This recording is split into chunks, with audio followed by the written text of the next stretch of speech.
Man of God, let me ask you something, and I want you to be honest. When was the last time your marriage felt truly alive? Not just we're not arguing and not just we're still together, but truly alive, because a lot of marriages don't fall apart.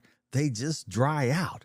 Nobody cheated, nobody packed a bag, but the spark, the laughter, the intimacy, yeah, it slowly slipped out the back door like a thief in the night. And here's the truth: you don't refresh your marriage because it's failing, you refresh it so that it doesn't fail. Today, I want to show you how to refresh your marriage, whether it's struggling or it's stable, but just a little bit stale, or you just want that spark back God's way. Men, we are never told that marriage needs maintenance. Let me say something that might mess with your theology just a little bit. Marriage doesn't stay healthy by accident. You change the oil in your car, right? You update your phone, you sharpen your tools. But somehow we think marriage should just run forever with no maintenance. Genesis 2:24 says this: a man shall leave his father and mother and be joined to his wife. That word joined isn't passive. It's active, it's intentional, it requires ongoing effort. And if you don't refresh what you value, it will eventually deteriorate. We have to go back to the source. Here's mistake number one that most men make. We try to fix symptoms instead of returning to the source. We will say this: we don't talk anymore. We don't connect. She's distant. I'm frustrated. But refreshment doesn't start with behavior. It starts with alignment. Ecclesiastes 4:12 says, a cord of three strands is not quickly broken.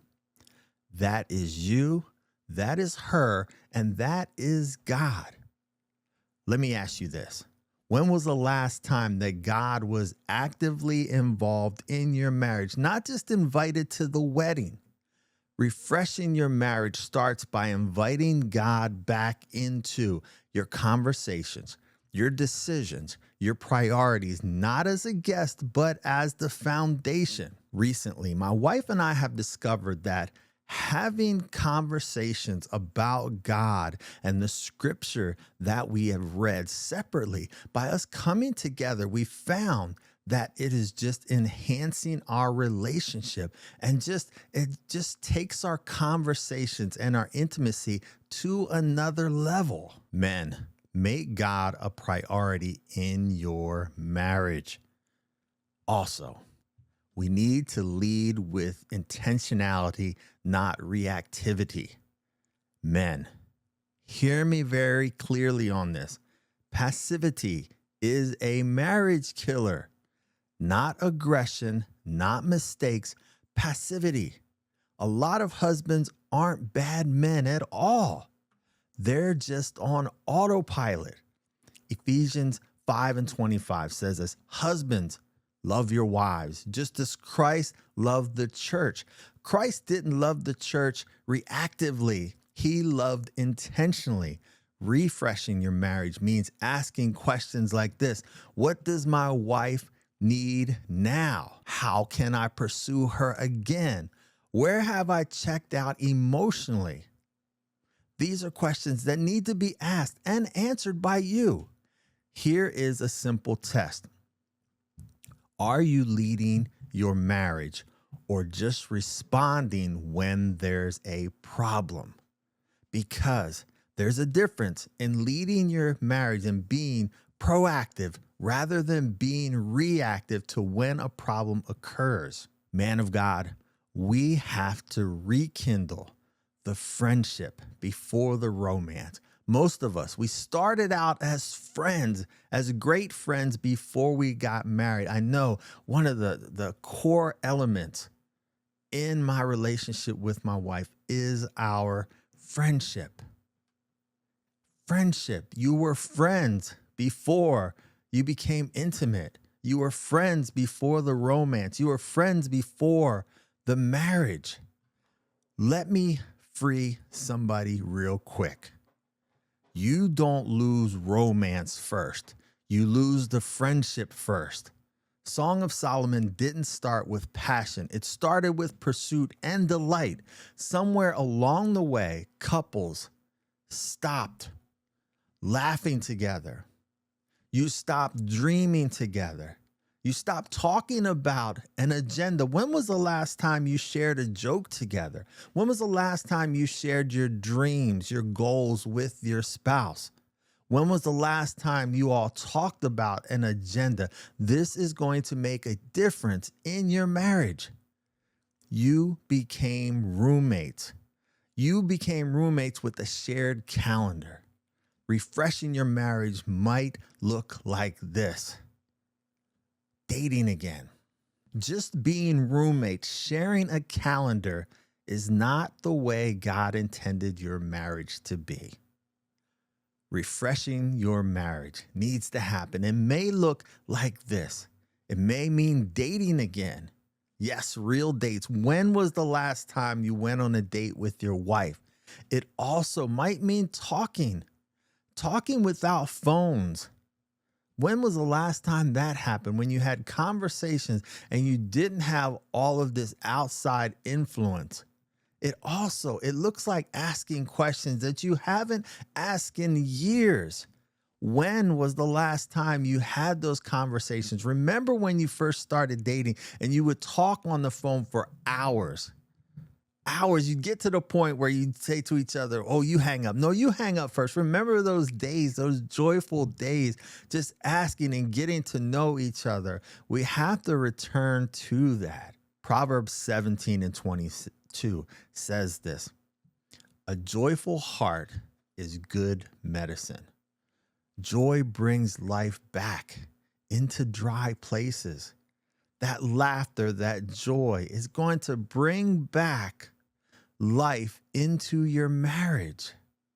This is something, men, that we have to address. Bring the joy back into the relationship. We have to address the quiet killers. So let's talk about the stuff that nobody wants to say out loud. Marriages do not dry up overnight. They dry up through unspoken resentment. They dry up through unresolved conflict. They dry up because of silent expectation. These are the things going on in our marriage that are silent killers. What is it that you're in conflict with your wife about that you don't talk about? What's the resentment that's there that you're not speaking about? What about expectations? You expect your wife to do this or she expects to do that. Those silent things that are unspoken is what's killing the relationship. You have to have these conversations. Ephesians 4:26 says, do not let the sun go down while you are still angry. That means deal with things. That means having difficult conversations. That means not going to bed upset with resentment, hostility towards your wife. And I know I've been there myself. It's not easy to do.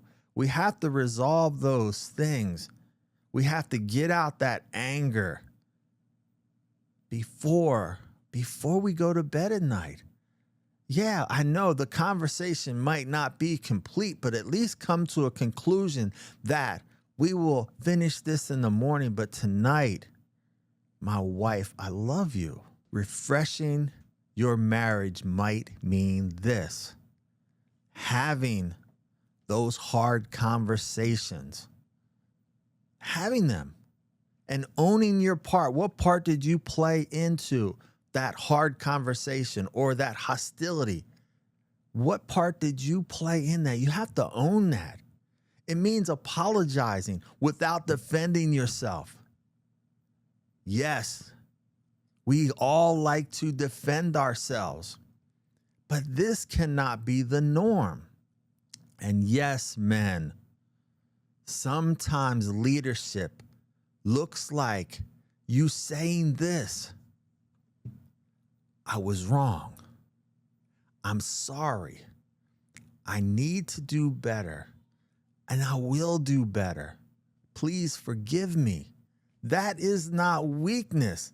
That is true Christ-like strength as the leader of your home. Men, we got to create some new sparks, not just living on them old memories. This is another mistake. We try to relive the past instead of building the future. We cannot live in the past. Yes, we have those old memories, but we have to have that new spark. We have to create new memories. And what's happened is we're living in the past instead of building the future. Yes, remember where we came from. That is so very important. But don't live there. Don't live there. Isaiah 43:19 says, "See, I am doing a new thing." Refreshing your marriage means new experiences, new rhythms, new goals together. New goals together. Ask these questions. What are we building now together? What does our next season look like? Where are we going? Where are we trying to be next year? 2, 5, 10 years from now. Sometimes the spark is not gone. It just needs some new fuel and bringing forth some new goals, some new ideas, bringing life into your marriage will be that fuel, that spark, that excitement. We're going to achieve this together. Wow. When you tell your wife that, I have this idea, let's lay out our goals so that we can achieve them together, you will see a spark in her eyes. The refresh, brothers, starts with you. The refresh starts with you. Let's go ahead and land this plane. Refreshing your marriage doesn't start with your wife changing. That's what we think. Well, wife has to change. No. It starts with you leading. Not perfectly, not religiously, but intentionally. Joshua 24:15 says this: "As for me and my house, we will serve the Lord." That was not a suggestion. That was a decision. That's a decision that you have to make as the leader of your house. As for you and your house, will you serve the Lord? If the answer is yes, then now is the time for you to begin refreshing your marriage. Man of God, if this video spoke to you, if your marriage needs a refresh, or if you don't want to wait until it's broken, drop in the comments right now and say refresh, refresh, refresh. And if you're ready to lead your marriage God's way, then make sure you subscribe, because this channel is about building Christian men and strengthening marriages and helping families thrive the way God designed. You don't need a new wife. Let me say it again. You do not need a new wife. You need a renewed vision. Brothers, I'll see you in the next video. Take care and God bless.